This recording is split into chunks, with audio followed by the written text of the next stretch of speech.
ओम नमो नारायणा। व्रत वाइब्स पर आप सभी का हार्दिक स्वागत है। गजानन भगवान की जय। ओम गं गणपतये नमः। भगवान श्री गणेश को समर्पित संकष्टी चतुर्थी हर महीने के कृष्ण पक्ष की चतुर्थी तिथि को आती है।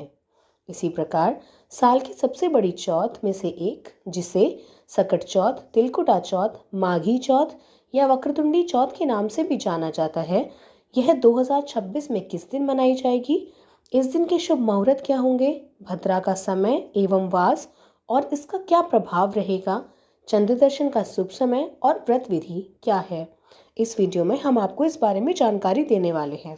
अगर अभी तक आपने हमारे चैनल को सब्सक्राइब नहीं किया है तो प्लीज़ सब्सक्राइब कर बेल आइकन अवश्य दबाएं और हमारे धार्मिक वीडियोस को प्रमोट करें।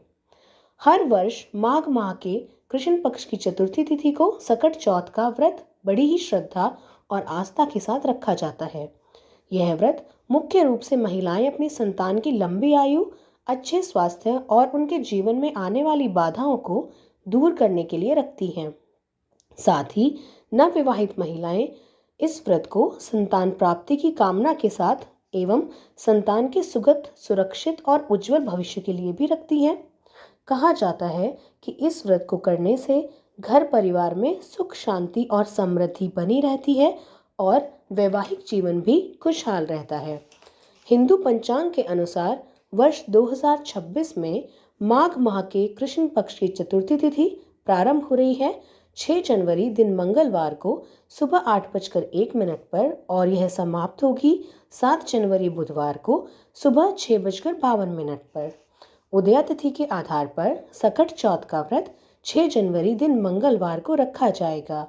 मंगलवार के दिन पड़ने वाली सकट चौथ को अंगारकी चतुर्थी या लंबोदर संकष्टी चतुर्थी भी कहा जाता है और यह अत्यंत शुभ मानी जाती है। इस दिन व्रत व पूजा करने से गणेश जी की विशेष कृपा प्राप्त होती है। इसलिए अगर किसी कारणवश आप व्रत करने में असमर्थ हैं तो गणपति भगवान की पूजा, कथा श्रवण एवं मंत्र जाप तो अवश्य ही करें। सकट चौथ का व्रत बिना चंद्रमा को जल दिए पूर्ण नहीं होता, अतः चंद्रदेव को जल, दूध एवं अक्षत मिश्रित करके अर्घ्य दिया जाता है, जिससे व्रती की सभी मनोकामनाएं पूर्ण होती हैं और संतान को दीर्घायु का आशीर्वाद प्राप्त होता है। इस दिन चंद्रोदय का समय रहेगा रात्रि 8:53 पर। आइए जानते हैं इस दिन के शुभ मुहूर्त के बारे में।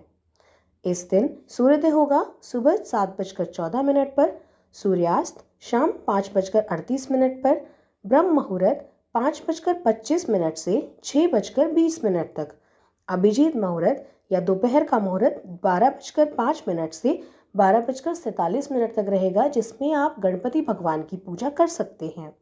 विजय मुहूर्त होगा दोपहर 2:10 से 2:52 तक और गोधूली मुहूर्त होगा शाम 5:35 से 6:30 तक। इसके बाद सायंकाल संध्या का समय 7 बजे तक है, तो आप 5:35 से शाम 7 बजे तक संध्या काल की पूजा आप कर सकते हैं। इस दिन अमृत काल सुबह 10:46 से 12:17 तक रहेगा। इस दिन अश्लेषा नक्षत्र दोपहर 12:17 तक रहेगा और इसके बाद अति उत्तम मघा नक्षत्र लग जाएगा। इस दिन सर्वार्थ सिद्धि योग सुबह 7:14 से दोपहर 12:17 तक रहने वाला है। अब जानते हैं इस दिन के अशुभ समय के बारे में। राहु काल दोपहर 3:02 से शाम 4:00। इस समय में आप पूजा पाठ या व्रत संबंधित कोई भी कार्य ना करें। इस दिन भद्रा सुबह 7:14 से 8:01 तक रहेगी और भद्रा का वास पृथ्वी पर होगा।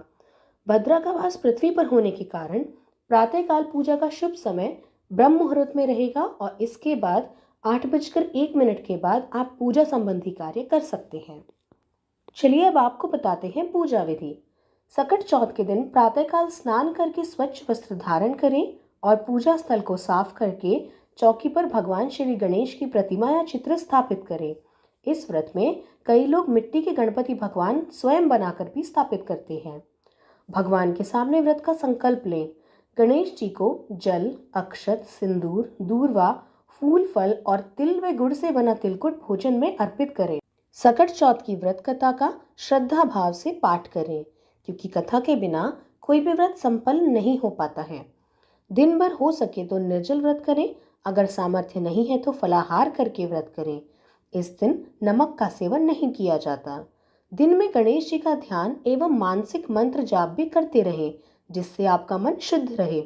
रात्रि में चंद्रोदय होने पर चंद्रदेव को अर्घ्य दें। इसके बाद भगवान श्री गणेश जी की आरती करें, उन्हें भोग लगाएं और अंत में व्रत का पारण करके प्रसाद ग्रहण करें। अगर आप नवविवाहिता हैं और सकट चौथ का व्रत रखने की इच्छुक हैं, तो यह ध्यान रखें कि जो भी नियम आप पहले व्रत रखते हुए करेंगी, वही नियम आगे आने वाले व्रतों में भी आपको करना होगा, जैसा कि करवा चौथ के व्रत में किया जाता है। यह थी सकट चौथ वर्ष 2026 से संबंधित संपूर्ण जानकारी। मुझे विश्वास है यह वीडियो आपको उपयोगी लगा होगा। अगर वीडियो पसंद आया हो तो लाइक करें और कमेंट में लिखें। गणपति भगवान आप पर भी अपनी कृपा रखें और आपका व्रत भी सफल हो। इसी कामना के साथ मैं वीडियो को विराम देती हूँ। गणपति बप्पा मोरया।